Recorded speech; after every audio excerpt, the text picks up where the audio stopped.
Good evening, everyone. Welcome. Thank you all for joining this evening. My name is Joe Babbage. I'm the executive director. Hold on.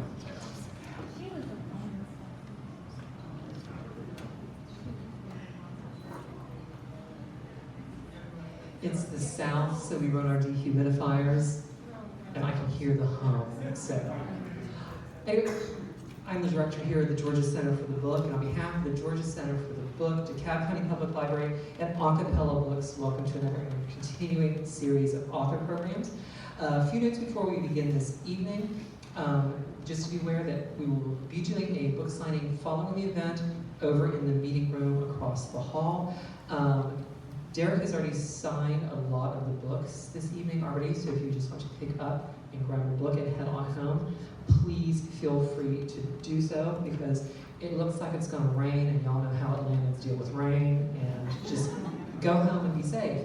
We will not be doing photos, and we will not be doing personalizations tonight, just to be mindful of our guests' time this evening. But if you do have a copy that is not signed, feel free, and get you all taken care of over there in the meeting room. Just a few notes for things coming up. Tomorrow night we will be over at First Baptist Church. Elaine Pagels is coming to talk about her new book, Miracles and Wonder, that re-examines the life of Jesus. She will be on stage and interviewed by the wonderful Barbara Brown Taylor, and we're so pleased to have them both for that event. Next week we have two events, Prose to the People on April 8th. It is a book by Katie Mitchell, and it is about Black-owned independent bookstores throughout the country. She will have several contributors who will be reading their poems and pieces that are in the book, along with several of our own independent Black bookstore owners. So I do encourage you to come out to that one. We're very, very fortunate C-SPAN Book TV is going to come and record that one for us. Yes. So I don't have to worry about trying to do technology next week. And then we'll be back at First Baptist Church on the 10th. Dolans Perkins Valdez is coming back to talk about her new book, Happy Land, and she will be joined in conversation by the effervescent Taylor Jones. So another great event. Do find all of our events on our website, georgiacenterforthebook.org. Allie works very hard, not only on our weekly emails, but in updating all of those events for you. And May is just as full as April is. Of course, we will kick off the first week of May with the Decatur Arts Festival. Don't forget that the fourth floor of the library will be turned into a lovely art gallery for the Decatur Fine Arts exhibition. And on Saturday and Sunday, we will play host to the Little Shop of Stories Children's Book Festival that weekend as well. So join us for as many of those as you can. We don't give out gold stars or free toasters, or Gideon's Bibles or anything like that, but we will try and make you all very welcome and greet you all with a smile. So we have two guests this evening. The conversation partner for tonight is Laura Foote, who became a housing activist in 2014 when she became one of the key founders of the YIMBY Yes in My Backyard movement. As a founder and the executive director of YIMBY Action, Laura has grown the organization into a thriving grassroots political organization with tens of thousands of activists. As of 2022, YIMBY Action has nearly 40 chapters in cities across the country. She is widely recognized as an authority on effective housing activism in the United States. Her work building the YIMBY movement has been covered in Forbes, the San Francisco Chronicle, the New York Times, the book Golden Gates, and more. Our featured guest this evening is Derek Thompson, who is a staff writer at The Atlantic and host of the podcast Plain English. A news analyst with NPR, Derek appears weekly on the national news show Here and Now and is a contributor to CBS News. He is the author of the national bestseller Hitmakers and lives in Washington, D.C. They, of course, will be talking about Abundance, which, as the tin says, is a book dedicated to the simple idea: to have the future we want, we need to build and invent more of what we need, which is exactly what the Rolling Stones have been telling us since the 1970s. So will you please join me to welcome Laura Foote and Derek Thompson.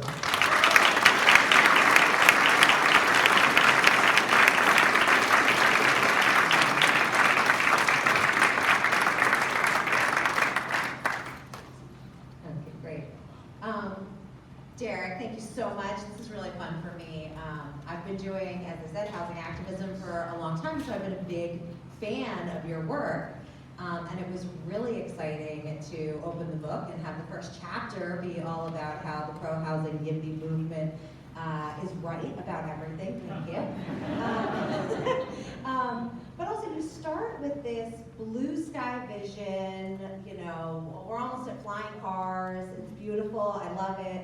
And then we spend chapter after chapter slogging through the mud of process and why we aren't getting that blue sky vision. And I'm just curious, like, how miserable were you doing all the research? Like, did you have fun? Like, do you have a love-hate relationship with the like rock that you're picking up and all of the squiggly process demons that are coming out from under it? Like, was this a fun process for you, or was this like a torture, getting it all down? You know, tell us about the book. I love this meta question about the emotions I had in writing the book. So first off, thank you so much for coming. This is the last stop of the first phase of the book tour.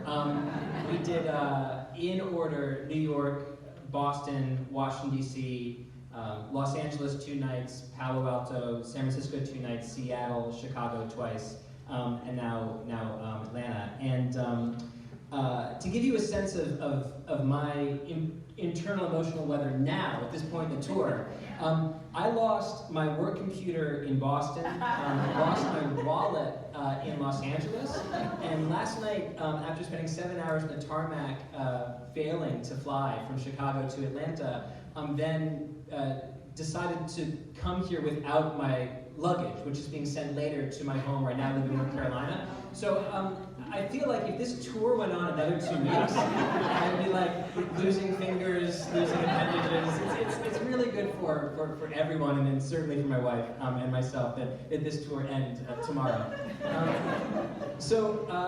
The process of writing the book is, as you said, the book begins with this I hope fun, sort of sci-fi vignette of what the world could look like in 2050 if we got everything right. It's a world of not just abundant housing and abundant clean energy, it's a world where abundant housing and abundant clean energy make certain things possible that right now are not possible.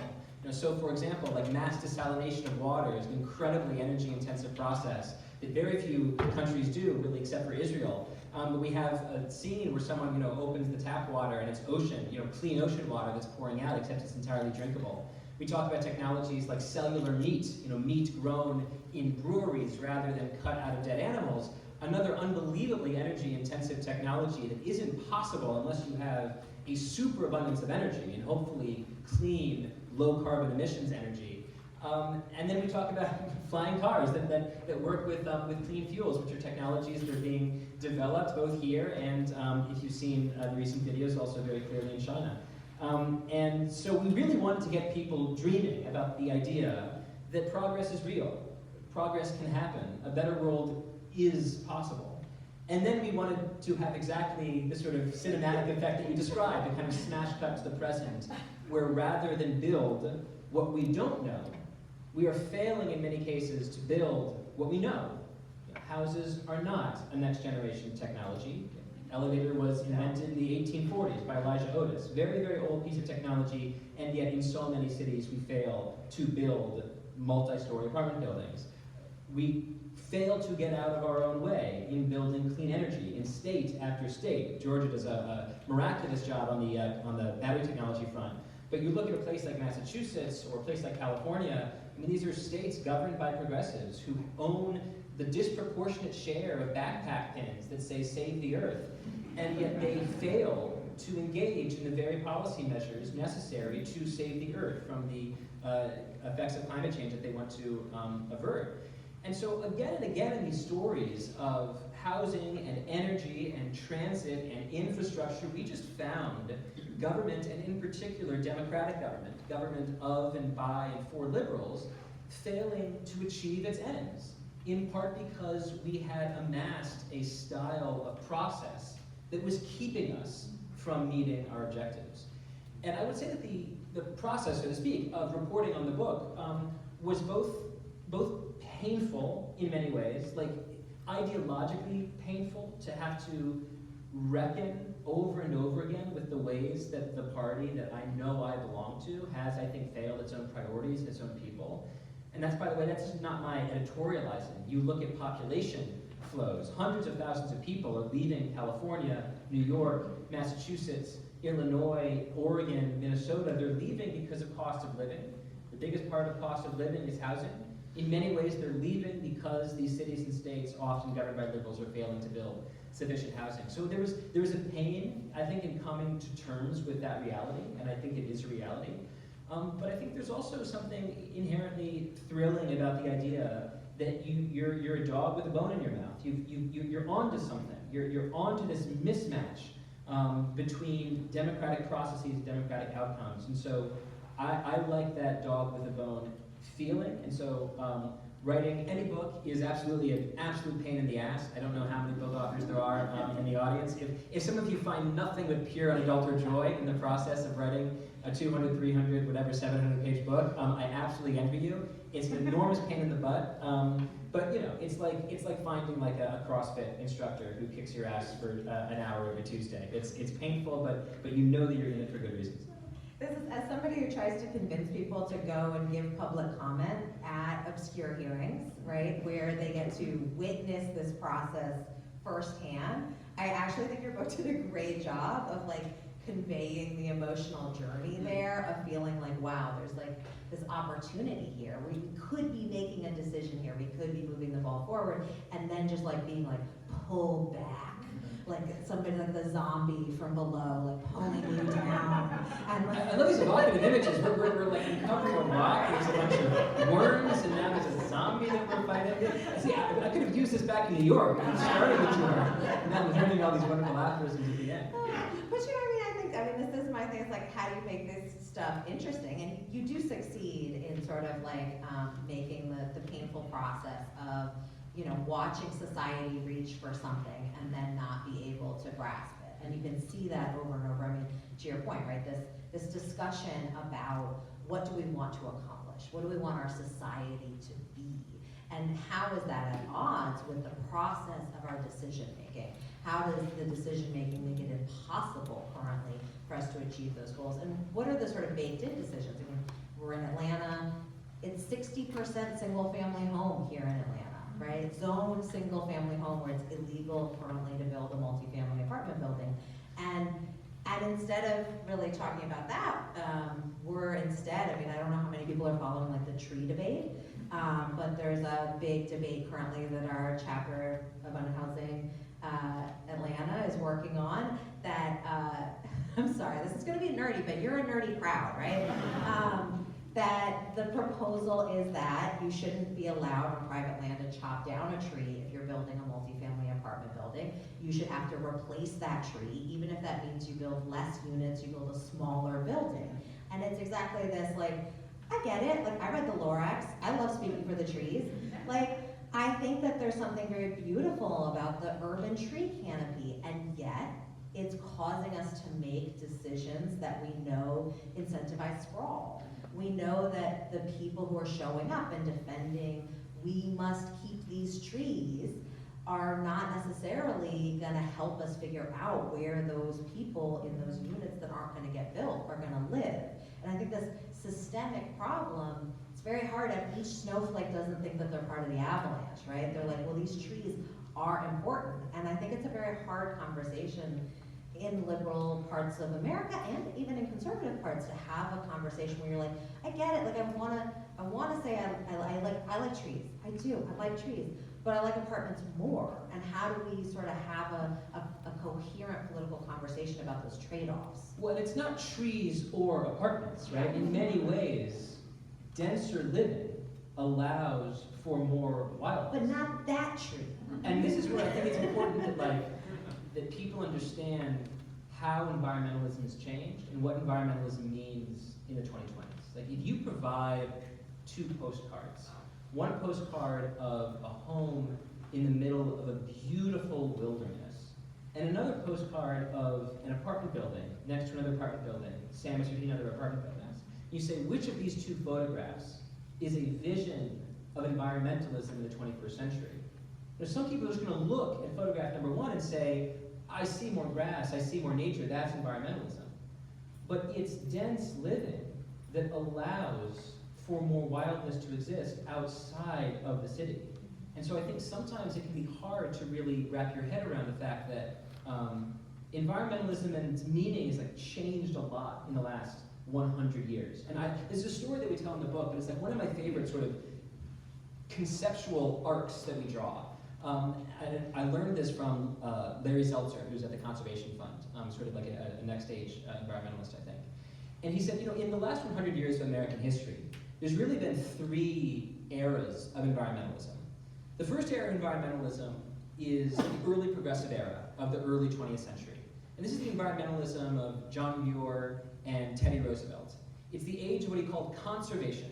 It's this idea that to be an environmentalist, you recognize that there are some parts of America that are just so damn beautiful that we can't possibly allow industry to traipse into them.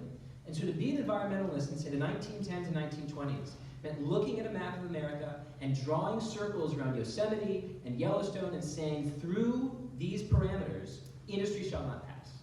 And that was a worthy step forward for environmentalism, at least compared to the absolute heinous atrocities that we were committing in the West in the late 19th century. But then a few decades happen, and you get to the 1940s, 1950s, and America is really a very ugly country. The air is disgusting. The water is disgusting. In 1943, the citizens of Los Angeles wake up to smog so dark and thick they think the Japanese have launched a chemical attack. Dylan Thomas, the poet, died on one day in the 1940s in Manhattan, the same month that dozens of people died of air pollution in Manhattan. This didn't make the front page news. It was just a matter of course that in the richest city, in the richest country in the world, in the middle of the 20th century, dozens of people died of air pollution. And so the era of conservation was clearly insufficient to solve the problems of that age. You couldn't solve the problem of air pollution in Manhattan by drawing a circle in Utah and saying we created another national park. You had to create a new set of laws. The Clean Air Act, the Clean Water Act, Environmental Species Protection Act, Migratory Birds Act, NEPA even. We created a set of laws and even a set of legal norms that made it harder for people to transform the physical environment and easier for individuals to sue companies in the state to stop them from building. And that was a reasonable and even extraordinarily effective answer to the problem of the 1950s. But it's no longer the 1950s. We have a new generation and a new set of problems. And that problem is climate change. It's a globalized problem, not the problem of one despoiled river in New Hampshire, but a problem of global warming and climate change because of carbon emissions. And we simply can't rely on the answers that we had in the 1960s to solve these problems. Because if we're going to continue to populate the earth with new people, and we're going to continue to get richer, and we're not going to try to force people in Africa, in Thailand, in Bangladesh to never get richer ever, ever again, we're simply going to inevitably have more people using more energy for the foreseeable future forever.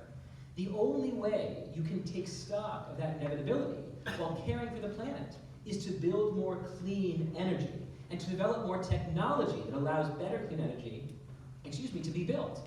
And so that requires a new paradigm. Not the politics of blocking that became very popular in the 1960s, but a politics of building that we're not yet expert yet in the 2020s.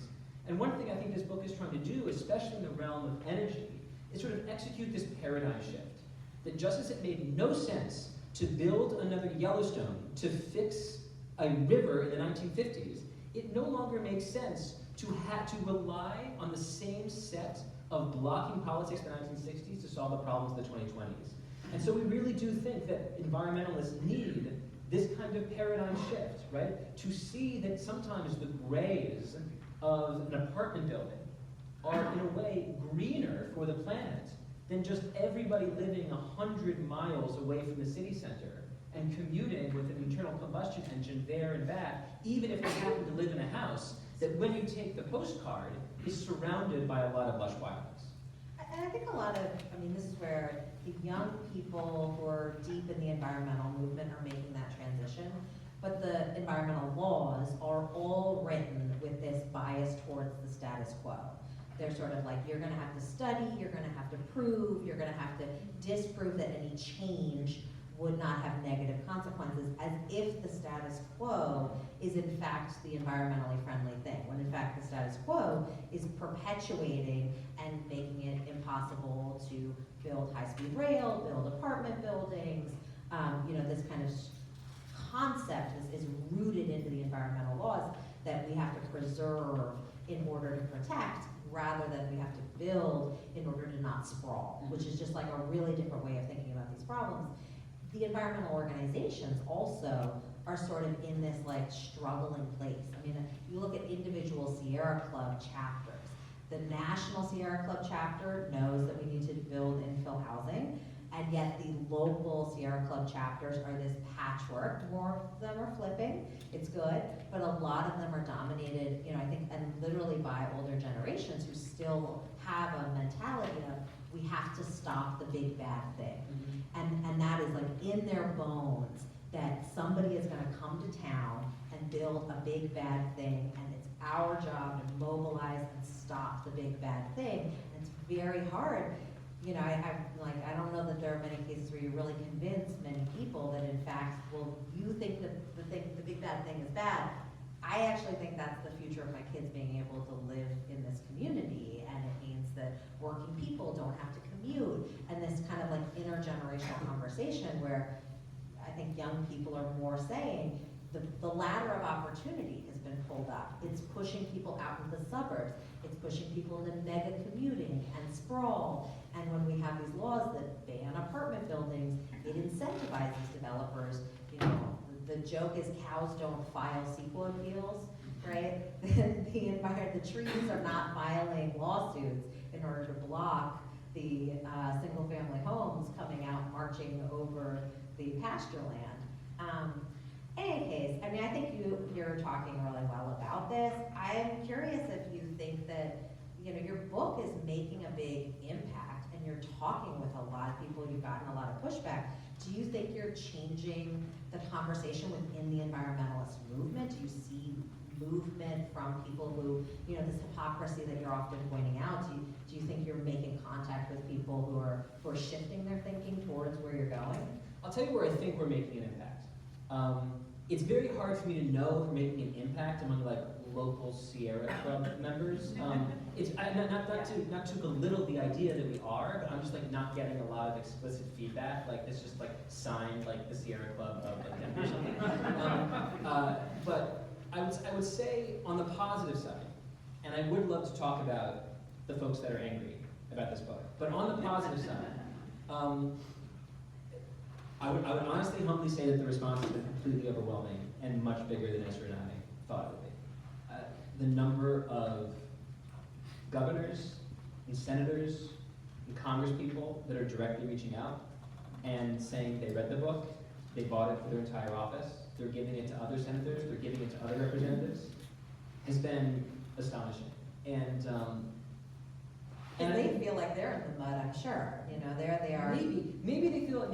Yeah, I thought sometimes people ask like, why do you think the book has detonated? And I think I have two answers to that question.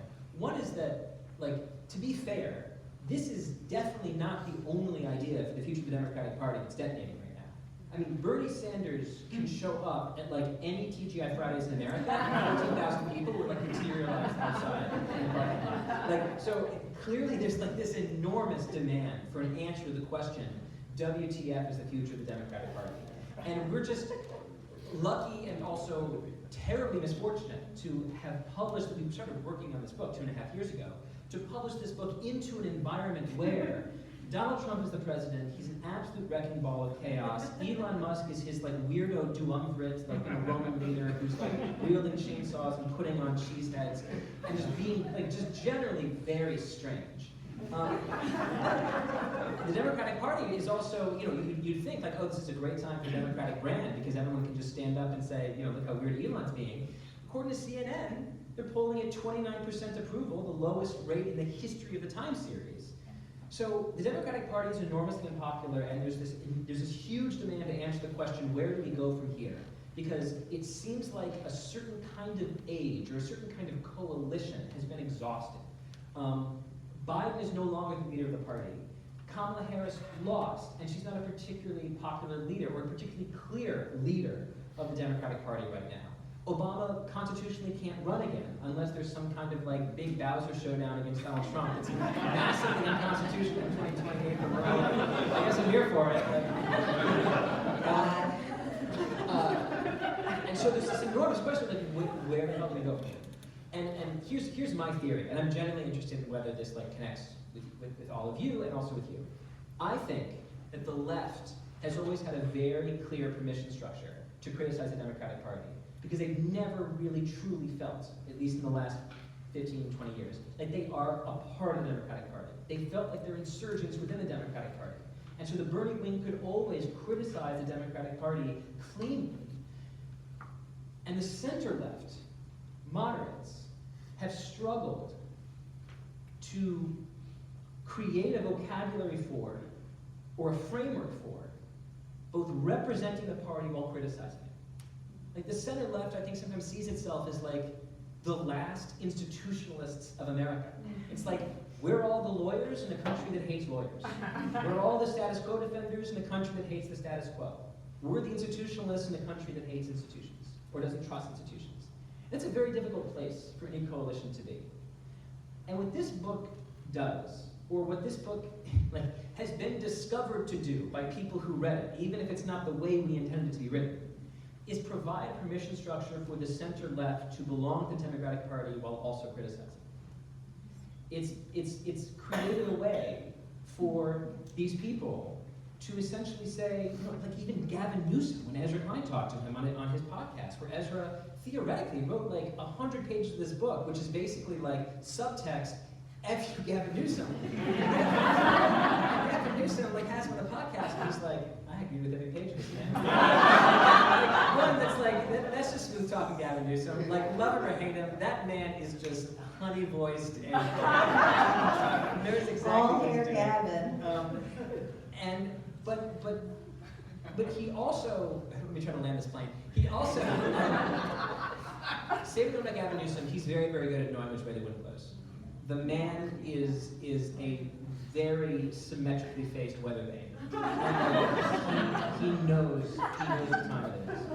And for him to say, this book is right, recognizes, I think, that there's an opportunity in that center-left lane to run no longer as the institutionalist, but rather as the reformer.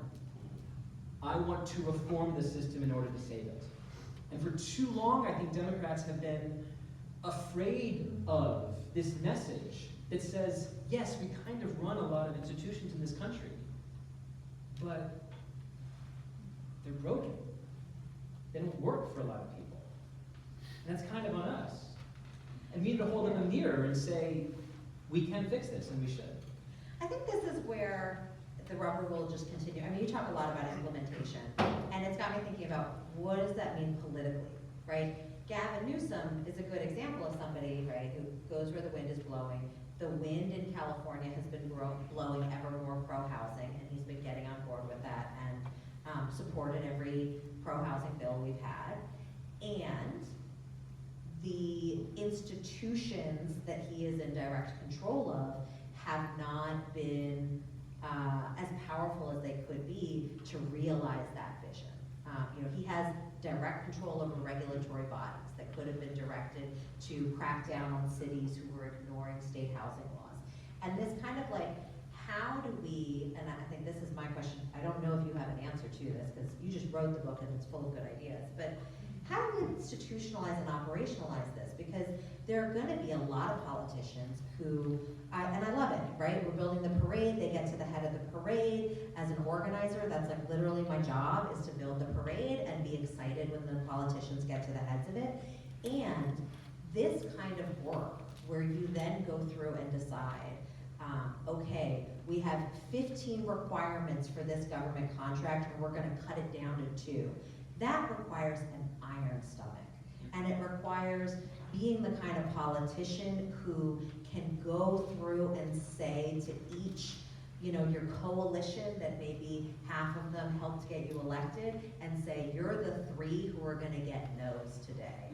And like, how do we actually select for in our, in our politics, in our, local politics, state politics, this kind of like ability to this style, right? What you're advocating for is much more of a style of politics, is a framework for understanding our problems, and it's very hard to say like, we're traditionally, we elect people more thinking about what's their policy on X, not what's the way that they're gonna govern that's gonna ensure that we actually accomplish what this person is promising me. Yeah, a word that I've, is this up? I heard something pop. I'm not sure. No, it's off. Here, you wanna borrow mine? Hello? Yeah. You can go check this out. The question was about, yes, I remember what the question was. So, I was talking about this book with Southern State Governor, Southern State Mayor at a dinner a few weeks ago. And we were talking about the way that he experiences the NIMBY movement in his city. And he said, here's the problem that I face. The city council is considering a new development. And a bunch of people will come, let's say 50 people will come into the room in order to debate the future of this development. And 48 of them will be against the development. Because the people who show up to these meetings, they tend to be older, they tend to be richer, they tend to be homeowners. And older, richer homeowners have an enormous, rational self-interest, often, in saying, I don't want new housing to be built, I don't want any character of this city to change. He said it's very, very difficult to hear testimony after testimony after testimony of people essentially saying, no, no, no. Now I will say, I saw one testimony from this city council event that he mentioned, and one was just, it was so crazy, I just had to talk about it. This woman who had a farm near to where this development was going to be built said, this is not a joke, I have horses, and what happens if people at this apartment try to feed my horses? I also have one horse I believe to be pre-diabetic. What if someone feeds that horse an apple day after day after day and kills my horse? Will you save me, recompense me for my dying horse? Thank you very much. And then she walks off. And it's just like, what the world, this woman, I don't want to belittle the cause of NIMBYism entirely, because I understand many elements of it, but I was like, this woman, my God, was created in a lab by the YIMBYs and sent to this. This is the escalation of the zucchini woman. So the woman here, what is the situation? The person is living in this building and buying apples at Trader Joe's and bringing them every day to feed the same horse that's by the fence. It was a very strange sort of diagram to work your way through. But in any case, 48 people, right, say no, no, no, no, no, this development. There's only two say yes. The entire city council ends up voting against the development. So look, it's just very difficult to say no when you're in the room with all these people screaming at you. And my feeling was look, I'm not a mayor, I'm never gonna be a mayor. A part of me feels kind of sheepish about telling you what to do, but you know that you weren't elected by that room. Yeah. That room represents the group of people who on one Tuesday in January of one year happened to materialize in one place to say, save the horses, don't build the development. And you represent the city. And for every lonely hand that's raised in that meeting that says, I would like to live in this apartment building. My friend would like to move to the city. I would like rent to be cheaper. There is 1,000, maybe 10,000 people outside of that room that agree with him. And you represent them. And maybe what political courage means is understanding how to draw the circle of care. That if you draw the circle narrowly to say that it's the room that you care about, the room that you can see, that represents the boundary of your political interest, well then in a way, you're not even democratically elected at all. You're just a person in power who finds himself subordinate to whatever room happens to tell you they want or don't want some certain thing to happen. Just like a sequence of inevitable and never-ending veto points after the moment of him becoming democratically elected. And there just has to be another, you could not, why did you get into the business? You could have made so much more money in the private sector. Why get into the business of being governed by disproportionate, undemocratic rooms? This is, I think, one of the hardest things and it's the next phase of this. And the YIMBYs are already kind of like, this process, it's almost impossible to psychologically get over the idea that the people who came out on that Tuesday are in fact not representative. They say, I'm from the community, I've lived here, and listening to 48 people in a row telling you that, it is very hard psychologically, and I want to be like, well, be stronger, and I say that all the time. I do believe it, and know that the polling is not aligned with those people. We can do all kinds of polling, and we know that they're not representative. Great book, Neighborhood Defenders, all about this. The next step is to have fewer rooms like that, and to have a process where you, in fact, don't debate on a project-by-project basis. You decide the rules, and then everybody who complies with the rules just gets their permits, and we don't have to have that room where the quote-unquote stakeholders come out and have their voices. And this is where, like, the previous decades of politics have been about pulling decision-making down to that smallest room and calling that democracy, right? They've been calling that community outreach, even though we know that it has a bias towards wealthier people, even though we know that it has all kinds of bias towards the person who has 6 hours to stand in a planning commission room and wait for their item to be called on a Thursday afternoon is not an average person. Well, and what's hard about the they call argument, it democracy. yeah, it's very hard, because the truth is, I think if we're being honest, if we're being really honest, there is a part of us, there's a little part of us that kind of feels like waiting 6 hours in order to say your piece to your representatives is like the highest expression of democracy. It's not. You know, Bernie loves it. You know, right? Like, there's no point in fighting reality, right? Yeah. There's a part of us that thinks that the more And I love it too. the I do more public comment all local the the time. care, Yeah. the more democratic the process. And what's so counterintuitive is that the opposite is true. Yeah. Is that if democracy is a representation of the votes and opinions of the many, then it's important to point out that some of these local elections have a turnout rate of like 11%, while many of the state and national elections have a turnout rate of 60-70%. Which means that by one definition of democracy, it is the state and national elections that are 6 to 7 times more democratic, which is to say, representative of the actual ballot box expression of the public. And that sits in a very awkward tension with the fact that we do feel like there is something inextricably democratic about caring so much about the place that you live, that you're willing to wait 6 hours when you're hungry and you need to pee and you're just like, I just gotta say something to my mayor. Like, Yeah. it feels authentic in a way.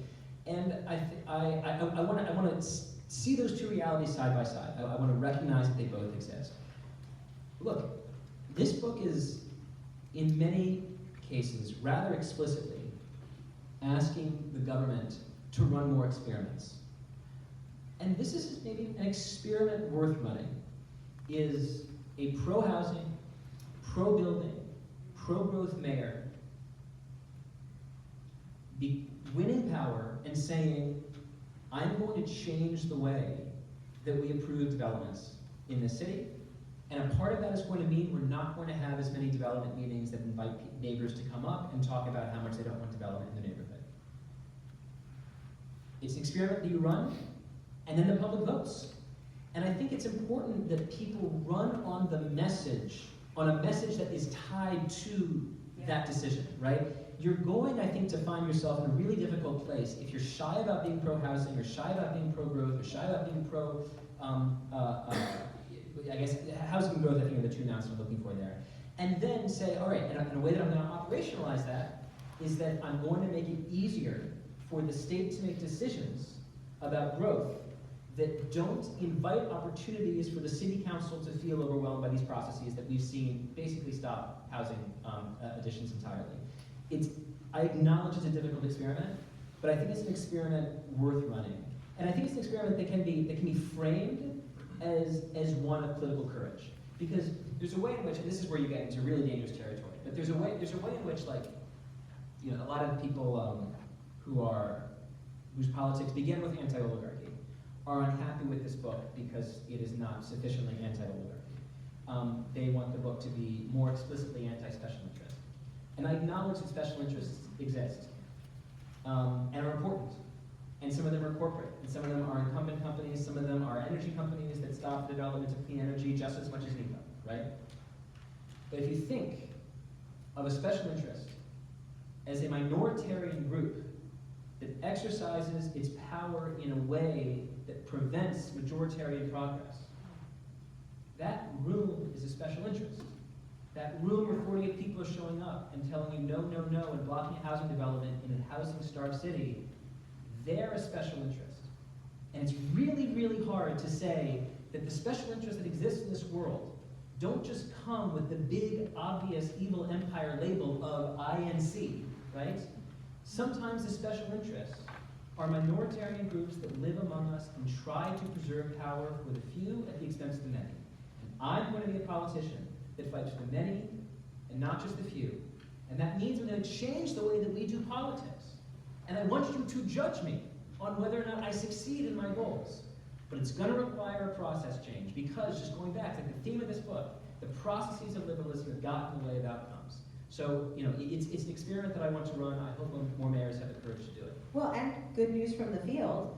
Evanston just re-elected Mayor Bisk, who ran pretty much on this.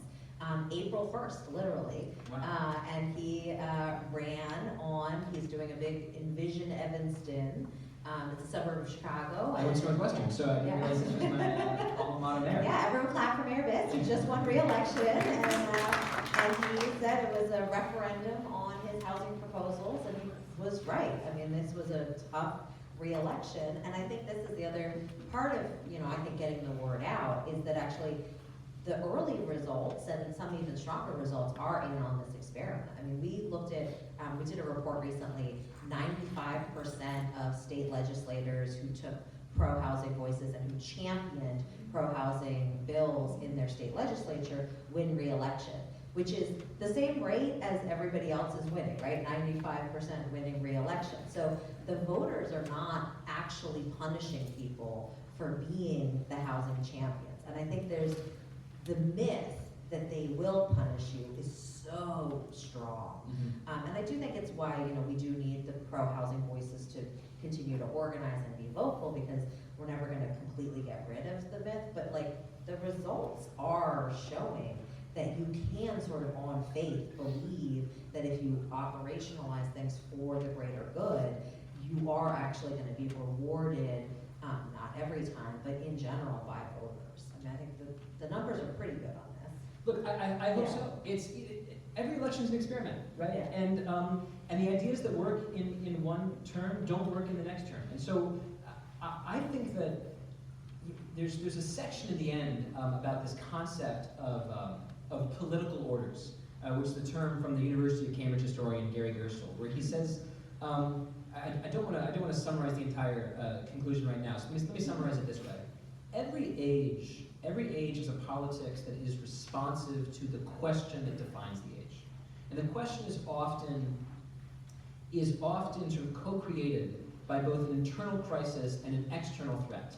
It's the question of the 1930s, at the beginning of the New Deal order, was this question of how do you deal with the internal crisis of the Great Depression and the external threat of the specter of socialism. And FDR sort of fused the threat and the insecurity by saying, here's a vision of muscular government that takes just enough socialism and infuses it with capitalism and builds a stronger country, and literally builds and builds the Tennessee Valley Authority, roads and bridges and dams. And that was a sufficient answer for American politics for a few decades. But it wasn't a sufficient answer for American politics in the 1970s, because we had stagflation, which Keynesian economics couldn't solve, and the Soviet Union represented a threat to America that was very different than the spectral threat of socialism in the 1930s. And so there was a new political order that was born that really represented a kind of invention of new individualism from the left and the right. There was a new individualism that was ascendant on the far left that was like anti the man, anti-bureaucracy, very like Ralph Nader, sue the government, sue the state, sue businesses, that's how you show your progressive bona fides. And then there was an individualism that was ascendant on the right, which was sort of Reaganite neoliberalism, free trade and less regulation. And, you know, we're in an era right now where I think different kinds of questions are being asked. And the answers to those questions I don't think are going to come from 1980s neoliberalism, and they're not going to come from 1930s New Deal liberalism. It's going to require a new kind of synthesis. And the internal crisis, or at least one of the major internal crises that I see, is a crisis of affordability. If you ask Americans that move from the Democratic to the Republican column in 2024, why did you change your vote? They say affordability. If you ask young people, who historically have been the most progressive generation in America, why did you vote for Donald Trump? They say affordability. At the heart of affordability, the biggest ticket item in a typical family's budget is housing, right? Rent or mortgage. So I see whoever defines the political order of the next few decades, I see their answer being very, very responsive to this issue of affordability. And that's why I think I'm optimistic that an experiment that prioritizes affordability, that prioritizes care for people's affordability crises, is going to be one that succeeds. But it's an experiment you have to run. Yeah, I think this is interesting also because you're breaking out of the regulation versus deregulation, which I think people keep trying to pull you back into that debate. Is this a book about deregulation or is this a book about regulation? And the way I think about YIMBY is that we're saying we shouldn't have regressive regulations, right? And we should be able to do some horseshoe politics, right? The people on the right shouldn't like them maybe because of the regulation, the people on the left shouldn't like them because they're regressive. And can we find a way to agree on nobody should be for regressive regulations, and yet we have a lot of them. And I'm sort of curious, like, how do you, this next phase of being out there, the ideas out there in the world, I mean, how are you feeling like of this criticism you're getting? I mean, it's mostly from the left saying you are putting out a deregulatory book, you're putting out, you know, this is once again, this is neoliberalism. Do you have a sort of direct response to that, or how are you thinking about it? So I think some of the criticisms of the left are fair, and some of the criticisms of the left are unfair. And some of the criticisms of the left are, like many criticisms, a kind of internal hallucination of the critic that has nothing to do with the good and bad news of having a book that sort of enters like the discourse sphere is that people will feel like they will have read it even without having read it. Like they're by osmosis. They're like, I'm pretty sure I get the gist here. And then they'll be like, you know, Derek and Ezra like want to cut Medicare and Medicaid to the distribution. It's like there's a paragraph on page 7 of the book that's like, here are all of our favorite redistribution policies. We support them. It is always nice when you can just copy paste the page and be like, there's an answer. And it's page 7. Like, at least get to double digits. I did. So look, but to be fair, some of the criticisms that we've received from all corners represent the fact that this is a pretty short book. You know, it's about 240 pages. So I think antitrust has a future in the Democratic Party, and we don't have a chapter on antitrust. And I think public finance and financial mechanisms for helping make certain materials or housing abundant are really, really important for clean energy and for housing. We don't have a section about finance. But then, in addition to, they don't read the book, they read the book and they're right that we couldn't have more chapters on their topic. I think sometimes people get blinded by the power of certain words. And one of those words is deregulation. And maybe one of those words just is regulation. Like something happens to our brain when we hear the word regulation or deregulation. It's as if like it's a call to like man your side, right? It's like regulation, like, oh, good, deregulation, that's for conservatives. Regulation is just a very fancy word for rule. And everyone understands that there's no rule that says all rules are good rules. That would just be ridiculous. We all know of bad rules, whether they're like rules from like, you know, our parents when we grew up, rules in sports, rules in our city or state. Like, bad rules exist. And one of the things that Ezra and I are pointing out is that it's not that we're trying to deregulate markets so much as very often we're trying to, this is Ezra's terminology, deregulate the state itself, which is to say, recognize the rules that exist that make it harder for governments to do what they want to do, and take away those rules if in fact we want to do them. Like, California seems to me to have really wanted to build high-speed rail in 2008. And in 2009, Barack Obama even allocated $3 billion of the ARRA to make it easier for California to build high-speed rail. High-speed rail does not exist in any form, and it never will exist, because the latest estimate for an entire high-speed rail system in California is $110 billion, and they only have line of sight on about $9 to $10 billion of that. They're building out some connection between Merced and Bakersfield that actually shouldn't exist. They should shut down the entire project, frankly, I think. That is a story that we tell in great detail about the book. It's a story about government getting its own way. The story of Tahanan, an affordable building project in San Francisco. Another story about government getting its own way. And in fact, public housing laws in San Francisco being so onerous that this affordable building had to be built using private funds because that was the easiest way to get the money. We've talked a lot on this trip about the fact that the Biden administration's infrastructure bill allocated $50 billion for rural broadband and electric vehicle charger stations, of which effectively none were built. And whose fault was that? Was it the Republicans? Was it the ISPs? Was it the way that it was administered through the Chamber of Commerce? The fact is that the priority or the value of speed was never taken seriously. The people like Jake Sullivan saying that the benefits of the Biden administration would not be felt in years, but rather in decades.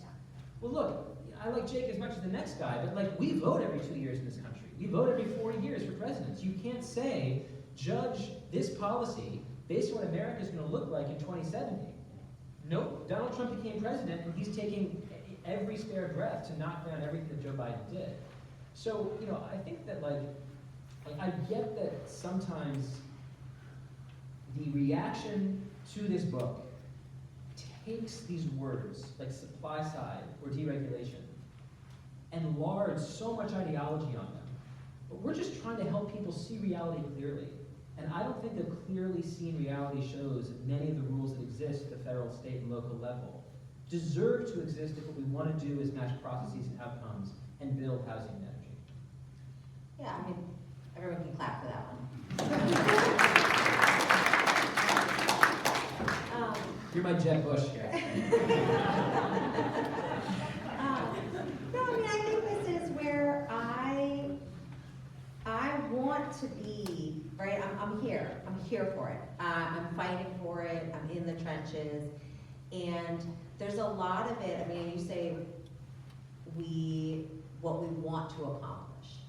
Some of the problem, not all of it, but I do think some of the problem is that maybe it's the Democratic Party, maybe it's we as a political body, the coalition sort of pull together people who don't necessarily all share a commitment to actually accomplishing the final stated goal. And we do a lot of the way that the laws get passed, the way that we do coalition politics is frequently with, okay, we're going to try to hit as many birds with this one fucking stone as we can. And we're gonna try to, I mean, you make this point about the project in San Francisco, right? We're also gonna have a program so that minority-owned businesses, we're also gonna have a program, we're also gonna have a bunch of ADA requirements that are above and beyond what is often required. The levels of additional birds that we are trying to jam in with that one stone, what I think is sort of going to be the hard part for this is once you commit to reaching the goal, you have to get all of the stakeholder organizations who make up that coalition politics to also agree that the goal is the most important part. And I hope that your book helps, the environmental movement say, you know what, we're not actually in love with the particular process of the way we currently enforce environmental protections. I know that a lot of them just think that it's the current weapon they have, and they're too scared to let go of the current way of blocking things that they might know are bad, even though they know that it's a net negative for the environment. And so how do we make them brave enough, to join with a coalition partner that can sort of I think this imagining a new world, they have to feel like we actually can pass bold legislation that's capable of accomplishing our goals, as opposed to the kind of defense politics that is the default state of all of the, I'm part of it, so I can say this, nonprofit industrial complex. The defense politics that so many organizations think they're playing when they think they're just trying to get their little bird dealt with as that stone goes past is like their only access to power. Yeah, I take the point. I think, how do I want to structure this answer? You're right. You're absolutely right that the nonprofit industrial complex has enormous grip in the Democratic Party. At the state level, at the local level, certainly the national level. But I also think that there's a little bit of a fever breaking right now. I totally agree, so there you go. There's a fever breaking in terms of exactly how much listening is good for us. Yeah. So, for example, I've had a lot of conversations with representatives, off the record, about the permitting bill, mentioned Barrasso, and how angry people are. That essentially, you have Joe Biden passing the Inflation Reduction Act, which he touts as being the most important law for clean energy in American history. If you understand clean energy as an economy, as a system, you recognize that yes, it's important to build solar here, it's important to build wind here. But what's also important is that these are intermittent energy sources. And sometimes energy is needed in a place where the wind isn't blowing and the sun isn't shining. So what you have to do is build machines for transporting electrons from where they're generated to where they're consumed. That means in many cases you need to build transmission lines which have to be permitted. And right now the permitting process is broken. Joe Biden passes the Inflation Reduction Act and then has an opportunity to pass what should be the obvious next law, which is permitting. Instead, the groups get in the administration's ear and point out that Joe Manchin is too cozy with coal, and there's too many giveaways to natural gas. And as a result, you have these groups who think that there's door number one, in which we get a permitting bill with no giveaways, and door number two, where we get a permitting bill that's absolutely perfect and makes the Sierra Club and all the other groups perfectly happy. And the problem is that door number three exists. And door number three is Joe Biden can't point to clean energy successes throughout the country because no permitting law has been passed. And he loses, or Kamala Harris loses to Donald Trump, who guts the entire IRA entirely. That's door number three, and it's the door we're living in right now. So I think there is an enormous amount of, not just anger is the wrong word, recognition is the right word. Recognition that, in fact, there's an enormous trade-off when it comes to, the thought they had is, if we don't listen to as many groups as possible, they'll get angry with us, and we'll feel bad. And they'll maybe make our re-elections difficult. And instead, we're living in a different trade-off world, where we listen to so many different people that important laws weren't passed. And now Donald Trump is the president, and he's going to try to tear down the entire IRA. So I think that this understanding that there is this tension between maximizing listening and valuing speed. And my hope is that we are in the process of commuting from this world of maximal listening, maximal delay, to a world that absolutely values speed as a progressive priority, even when that means that sometimes we just have to cut short the listening process. That's a perfect place to end a Q&A. Thank you so much. Thank you.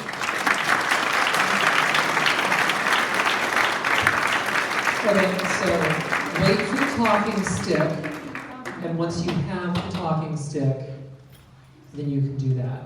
Here's the thing. I don't move as fast as I used to. I'm going to start over here. I'll move over here. I'll go over there. I'll go over there. Have your questions ready, students. The only preface I'm going to give is that this is, whatever, like the 11th city that we've done a show in. And around city 2 or 3, it became very clear that one question would always be, how would you fix this very particular transit or housing issue in my city? And while Ezra and I love to pretend to be experts at everything, we're unfortunately not experts in like the nitty-gritty like transit and housing policies of every city that we happen to be spending that 24 hours in. So if you have a question that's Atlanta specific, I'm going to do my very best job to be helpful, but also, to be honest, Laura might be more expert on some of these things, so that's my sort of helpful guidance. That's not fair. Thank you so much, both of you, for being here. I love that in the audiobook that you and Ezra read, it's just so much easier to follow when the authors are the ones reading it, and just thank you for all of your work as well. If that stage is the metro region of Atlanta, then that table is the city of Atlanta. And one of those water bottles is where we sit right now, which is Decatur, Georgia. And do we have any other Decatur people, city of Decatur people in the room? Woohoo! Okay. So I think that there's a way to answer this question without it being about the local politics, right? Which is, Decatur is a bright blue city. We have, absolutely wonderful school system, top 5 school system in the state.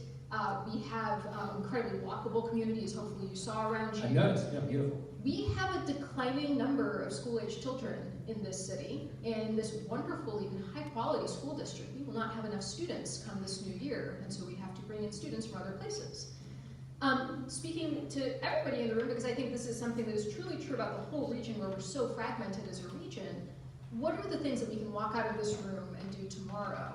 And that don't rely on the state or the federal level, because I think right now that's not a thing that right now we want to figure out what are the ways that we can drive things forwards. What are some of the things that we can do tomorrow to bring this concept of abundance directly to our communities, and particularly in places in the different pockets of Metro Atlanta where actually a few voices can make a big difference? I really appreciate that question, and it's really important to me to connect this book to a lot of my writing on what I've called like the future of the childless city.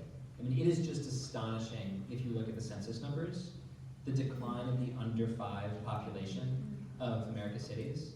I mean, there's Decatur, but if you look at Manhattan, San Francisco, Chicago, they're on pace right now, if you project out the last 10 years, to lose 50% of their under 5 population in the next 30 years. It's astonishing. I want to offer a humble answer here. Part of this is clearly a cost of living issue, right? I mean, people aren't just leaving the most productive cities because working age parents decide they no longer want to be maximally productive. They're leaving because they can't afford to live in these places. You have an affordability crisis that's driving out families. And the policy levers that I would want to pull exist at the level predominantly of housing. Not only to make housing more abundant because it makes it cheaper for people to rent or pay their mortgage, but also because it can be difficult to reform childcare regulations. I support some reforms, but it can be very difficult. And so the cost of rent for childcare companies is an enormous input when they're charging families for childcare. So I absolutely subscribe to what some people call the housing theory of everything, which is that housing policy is not just about housing, it's about innovation, it's about family, and it's about costs that you might not even think of as being related to housing, including in childcare. And for that reason, I would want to make, one thing that we're trying to achieve in this book is to allow housing markets to work a little bit better in the places that people most want to live. And so what I would want to do, as a sort of the term I use in the book, as a bottleneck detective, is to figure out, okay, what are those bottlenecks here? Right? What is really constraining housing growth here? If lots of people want to move to Decatur, why can't they? Is there a slowdown in the population? Do we see a slowdown in permitting? Are there certain rules we can attribute that to? Is there an increase in environmental review? I don't know the answers to those questions, but I would want to start by looking at the data and saying, where can we clearly see that there's an outcome problem? And then I would want to look into process. Why is permitting declining? The last thing I want to say, though, is that I think the thing I want to be humble about with this book is, you know, you're not going to solve every problem with these 250 pages. And the problem of, you know, declining fertility is a really, really big and capacious and fascinating issue that I think touches on like a lot of issues that are economic, but also a lot of things that are cultural. And so I want to be honest in my answer that I think some of this is absolutely a story of cost of living that is receptive to economic policies. But when you're interested in the general question of the decline of the under 5 population across the country, that touches on cultural questions that I'm fascinated by, but don't want to pretend are exquisitely sensitive to an abundance agenda. Hi, I'm just curious if there are any think tanks that you align yourself with, get ideas from, that you think are particularly good right now. Yeah, the Institute for Progress, IFP in Washington, D.C. does really, really good work on a lot of these issues, especially on science and technology policy. R&D policy is a huge part of this book. And then the Klein Center is another think tank in Washington, D.C. that is a little bit more right libertarian coded, but does a ton of great work on state capacity, which is a chapter of this book, and on manufactured shortages. So for example, the United States has a shortage of PCPs, of general physicians in the U.S. And part of this is related to the fact that there was a lobbying effort by the AMA several decades ago to shrink the number of residency slots, which constrains the number of doctors that can essentially be produced by the system. So we don't have enough doctors, I think, in large part because we've created a system that makes it difficult to make enough doctors. And the policy story was initially introduced to me by scholars at Niskanen. So I'm Niskanen, I believe. I'm getting some nods, so I think I spelled it right. Not the best speller. But Niskanen is the name of the think tank. And they do some really good work too. The truth is that I get a lot of my ideas from just random folks on Twitter. Some of these randos are in the front row today. And I would say that in 2008, when I started my journalism career, I was very dependent on think tanks, on institutions, for helping me learn about the world. But for a variety of reasons, obviously not just the think tank world, you've seen the institutions sort of fragment a little bit, and like individuals are often serving, individual economists and researchers are often serving the role of a think tank. So, you know, I learned a lot about sort of democratic socialism and redistribution policy by Matt Brunig, who I think nominally has a think tank called like the People Policy Program or something, PPP, but I just think of as Matt Brunig, and so that's just like a person that I trust to really help me get smarter about a certain part of the world. So do you think institutional think tanks are sort of a thing? It's not, I definitely don't want to predict that institutional think tanks are on the way out. I consider myself a huge institutionalist. Like, I think there should be more think tanks. But the truth is, like, a lot of the ideas that I get and find most useful are just like, some random Stanford psychologist said this, some random NYU economist said this, some random Berkeley sociologist said this. I find it's individuals that I'm learning from, more individual accounts, rather than in 2009 when you know, there'd be a debate about, you know, the Affordable Care Act, and I would just call the communications director of the Brookings Institution and just be like, can you tell me who to talk to, because I don't know, and you're Brookings. Hi. Hi. So I haven't read the book. That's okay. But, right, because part of the reason to be here is to buy the book. I would agree with that. Right. But I have heard you and Ezra actually talking across several different platforms. So my question about deregulation is, we all feel like we needed those because the entities that are going to be building this are going to do what works best for them, right? So they're going to make the most money they can. Are they going to be building for the future? Are they going to, you know, what elements are they going to put in their building? Is it going to be one of those things where it's an earthquake and the building falls down, or, you know, those issues? And we've used regulation to sort of ensure that that's how we get what we get. And because we keep wanting more things and adding more regulations, that's how we've gotten to this place. So how are we going to make sure that we're gonna have the right number of ramps, or we're gonna have handicapped access or whatever, in the kind of housing that's gonna come out of this kind of short permitting process? Right. Let me try to answer the question this way. I'm a fan of outcome-based rules rather than process-based rules. And I think that, especially in the environmental realm, we've over-depended on process-based regulation rather than outcome-based regulation. So for example, I think the Clean Air and Clean Water Act performed absolute, bona fide, objective mitzvahs for America. The fact that we regulated tailpipe emissions very specifically makes the air cleaner and has dramatically reduced smog in cities with lots of driving. Those I think of as outcome-based regulations because you're regulating, say, a parts per million count, or you're regulating a tailpipe emissions. A lot of rules are process-based, so they allow individuals, they give tools to individuals to sue endlessly, force the state to write, for example, thousands and thousands of pages of environmental review in order to determine if congestion pricing is going to be good for the environment. When you can ask anyone at Brookings or any of the folks I talk to on Twitter and just be like, do you think a reduction of driving in Manhattan will improve the air quality? Right? And so I think that I know that that can, in some cases, be an oversimplified answer, and that there are some cases going to be important processes that are worth holding on to, and maybe even outcome-based regulations that are worth scrapping. But this is why I like trying to put the outcome first.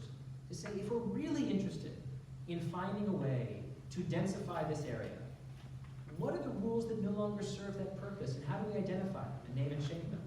And what are the rules that we think actually clearly exist to protect the water and protect the air, and how do we preserve them?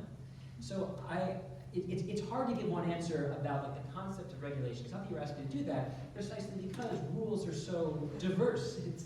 There's just no way to say that deregulation is always the solution or regulation is always the solution.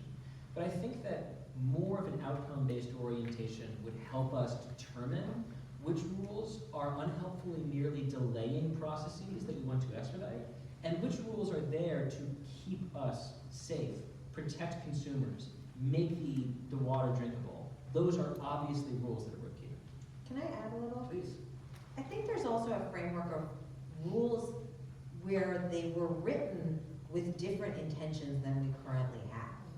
You know, I mean, I think zoning is the example of the laws were written, and I think you can go through and look in most cases in cities, they were quite explicit that the goal was to keep their communities economically or racially segregated, that there was a down zoning that was a deliberate attempt to keep different people out of the neighborhoods. And then that sort of lost to the sands of time, right?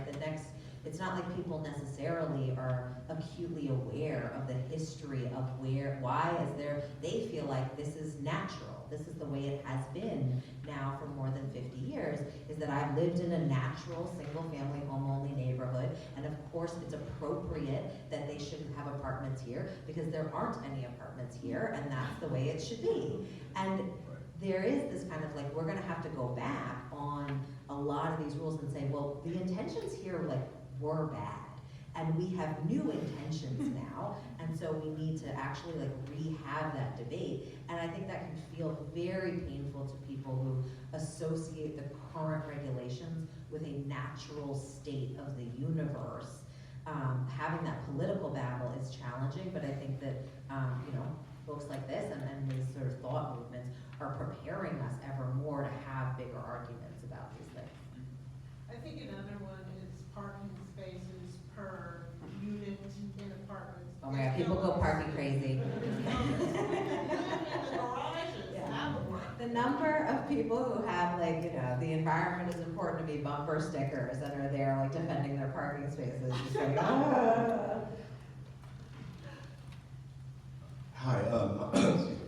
question was more about, so you mentioned earlier that since 2008, basically no high-speed rail has been, developed in California, but in that same time, China's had like 30,000 miles of it. So, and we can't chalk that up to it's communism, right? Because they do have private industry there that built those rails. So what's stopping us from doing that?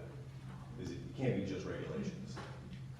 No, it's not just regulations, but it's the entire design of California politics. It's the fact that there's no one actually, in China, when they build a high-speed rail system, there's someone in charge of building the high-speed rail system. In California, there's no entity in charge of building high-speed rail. There's several different entities, and they're competing over, not only are they dealing with their own coalitional interests, but they're also competing with each other to figure out where the first rail should be built.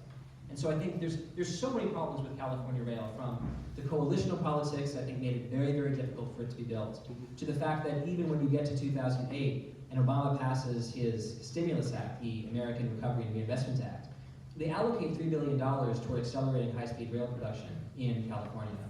But there's a rider to the legislation that actually says that the money should be preferenced toward areas that can help the low income and reduce air pollution. And so, because there are more low-income people in the middle of the state, in Central California, they end up moving the project from San Francisco to Los Angeles, which is where it would be most economically beneficent, and also frankly more politically popular, to this Bakersfield-Merced link, which pulls it in-state, but then creates a whole new set of people that they have to work with, and further delays the project. So a part of this I don't think this has to do with communism at all. I think it has to do with state capacity and state focus.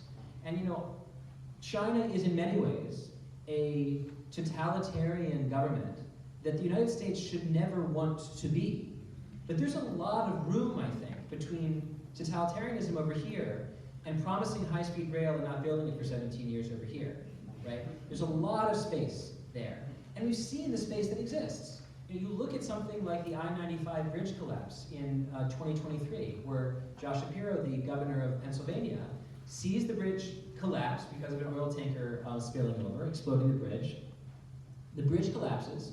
They could go through their typical processes, the same typical processes or similar typical processes that existed in California, where they would go through environmental review, and they'd go through procurement, and they would go through all of these permitting processes, and it would probably take between 12 and 14 months to build a bridge that carries 600,000 cars a day. And instead, the governor of Pennsylvania said, that's crazy, we're not going to do that. We're going to expedite the process and declare a state of emergency.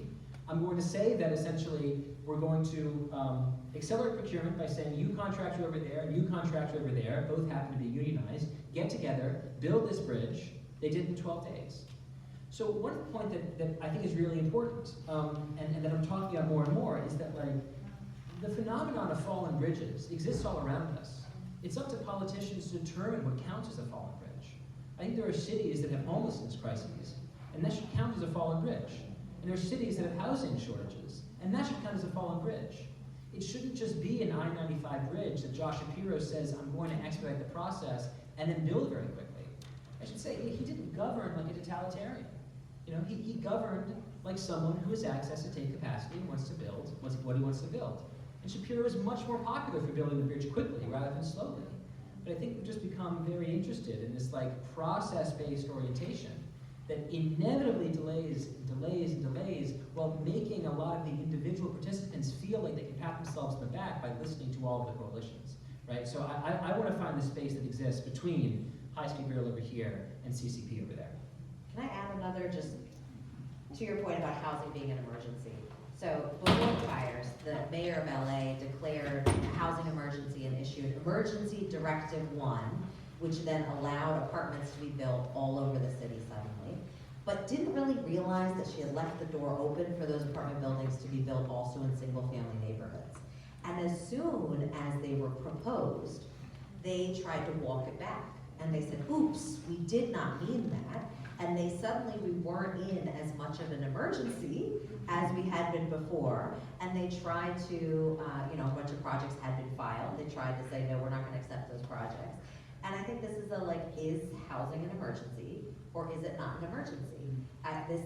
Where is the political will and how do we build it is the real question.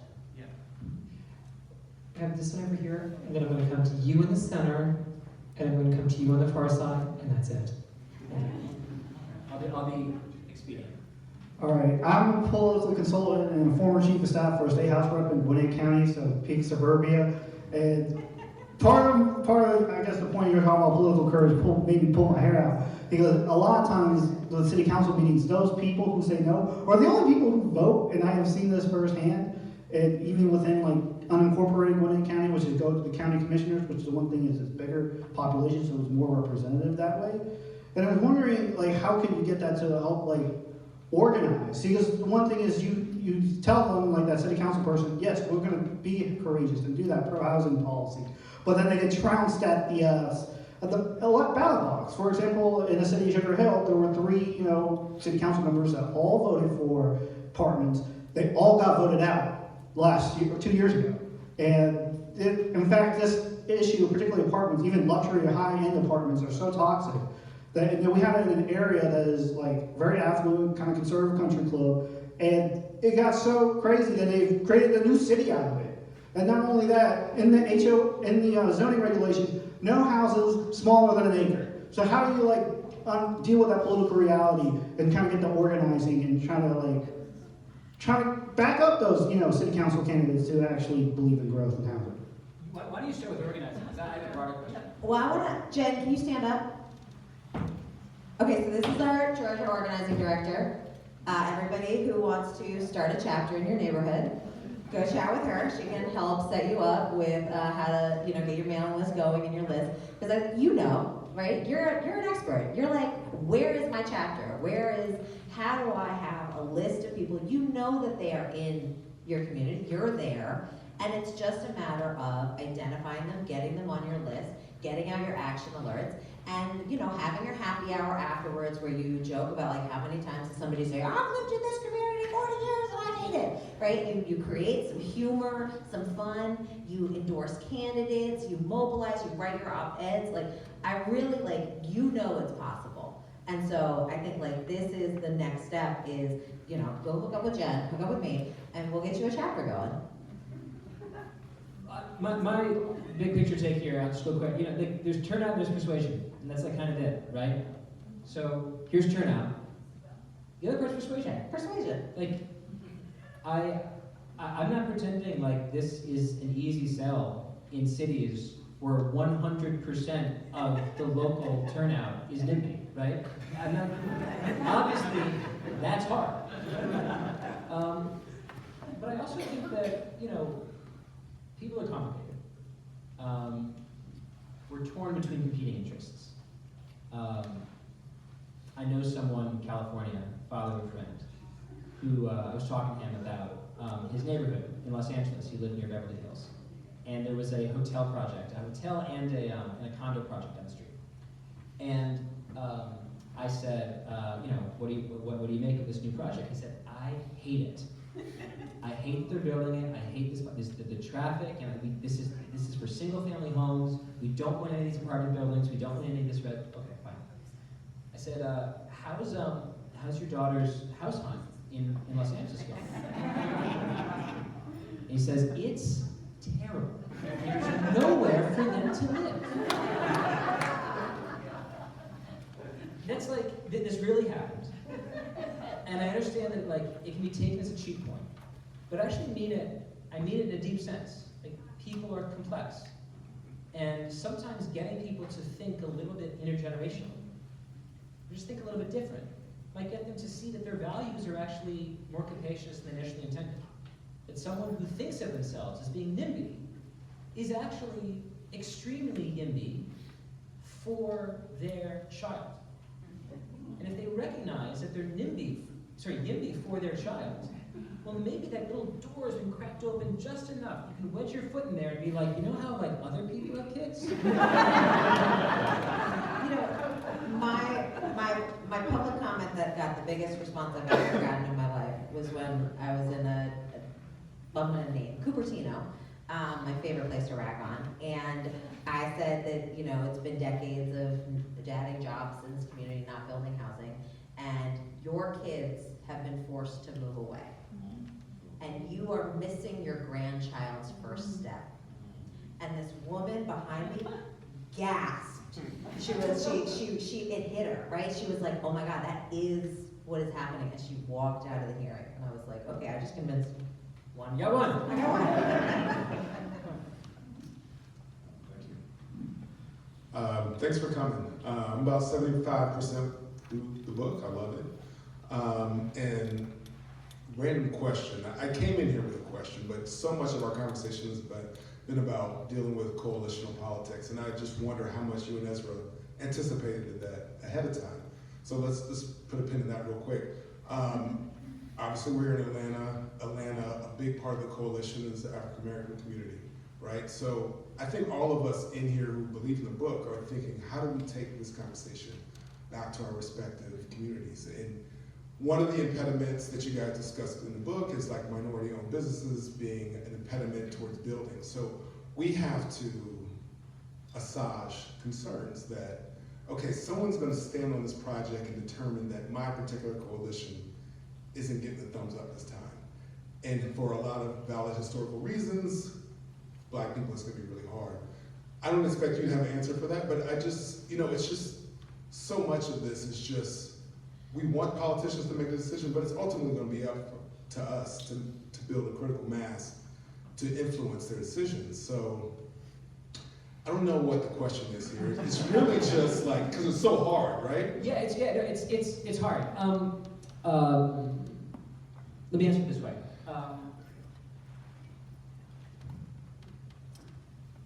One of the difficult things to do with a book like this is to deal with questions that are like, how would you sell this book to, or how would you sell this book's message to every possible audience? And we've gotten questions like in San Francisco where someone said, how would you sell this book in a dive bar in the Mission? And I was like, oh my God. I think I would say something like,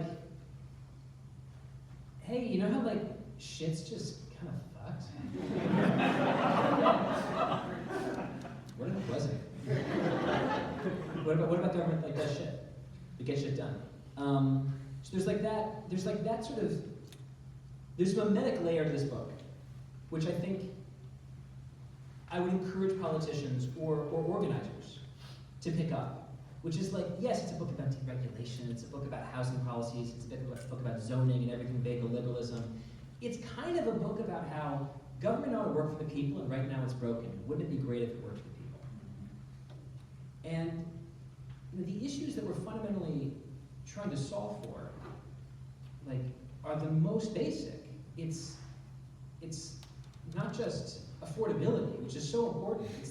It's the good life, right? We want people to have rich, happy family experiences in the place that they want to live.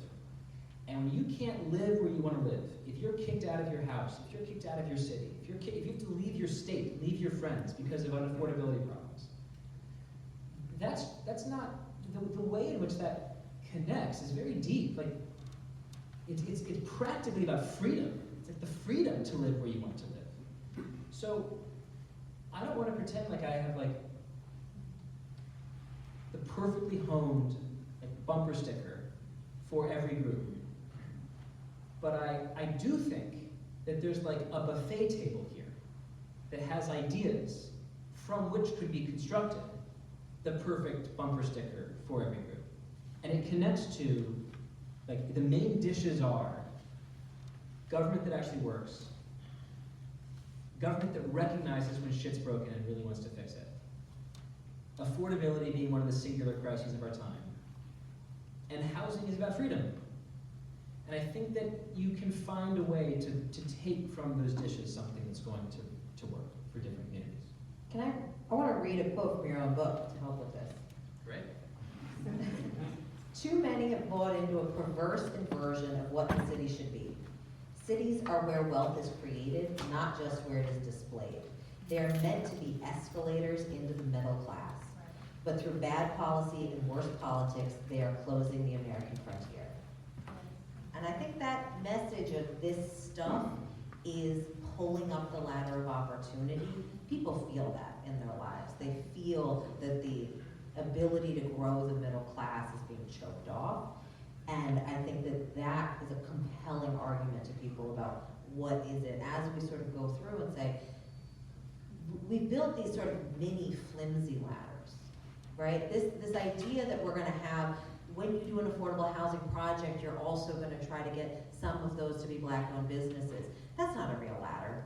That's like a couple little businesses are benefiting from it. What's a real ladder? It's where you are not beholden to your landlord, you're not getting displaced out of your community, where your kids get access to the highest performing school district in the country, and where there is a growing, thriving middle class that you have real access to, and that you can open a business. You know, I think this is the American dream. You know, it is really about rebuilding that American dream. Okay. The last question is over here. Thanks for coming. I guess my question is, I'm glad you brought up state capacity because definitely the regulation, deregulation framework seems to stagnate things pretty quickly. So if you're taking any name suggestions, state capacity liberalism, I know you're talking about a new synthesis. Just want to throw that in the hat. Yeah, it's probably not for the dive bar on the mission. But my favorite dive bars in Washington, D.C. absolutely have some dudes who can go for state capacity. So, you know, it's about matching the right message to the right audience. Oh, totally. I get it. I guess my question is, in the research you did, I know YIMBY Action's got a lot of good stuff going on across the country. Are there any examples in like other countries or any other cities where you've seen this kind of policy framework kind of implemented when it comes to housing policy? And if not, yeah, I'm just curious because you brought up China, you know, so. Japan. Yeah, I was going to mention Tokyo. I mean, I'm interested in making a collage of many different cities' housing policies. You know, there's certain aspects, not all of it, but certain aspects of Vienna housing policy that I think are interesting. I really like certainly Tokyo's, the aggression with which, the culture with which they build, I think is impressive. And then also in Portugal and Lisbon and Madrid do a really fantastic job building infrastructure cheaply, building trains cheaply. And one thing I was talking to an infrastructure expert a couple weeks ago about, like, how does Madrid build trains so much cheaper than London or the US?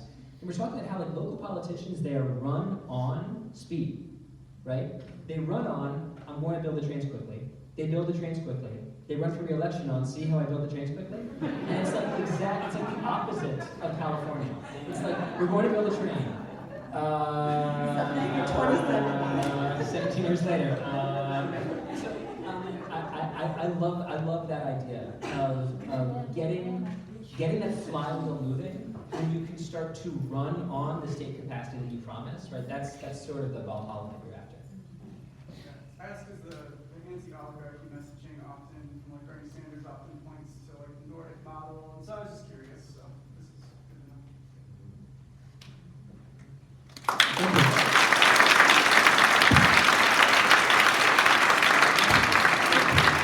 Thank you all so very much for coming. We will be over in the meeting room if you need your book signed. Of course, Acapella is out in the lobby, already has signed copies for you. We will have, actually that is going to be Allie will have, because she's the one who edits the videos. Give us a week or two and things like that. Give us phase 2 of your tour being over, and we'll post that to the Center for the Books YouTube channel. You all can share it, and I know YIMBY plans to share that as well. Thank you again so much for coming, and we'll see you all again very, very soon. Have a wonderful evening.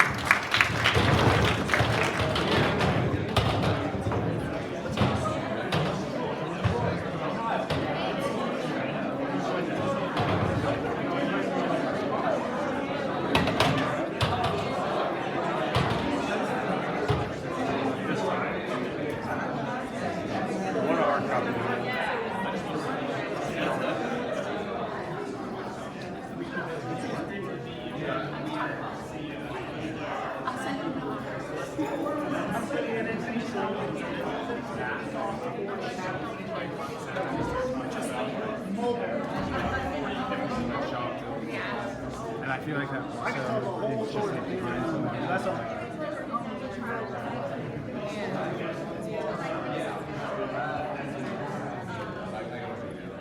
Yeah.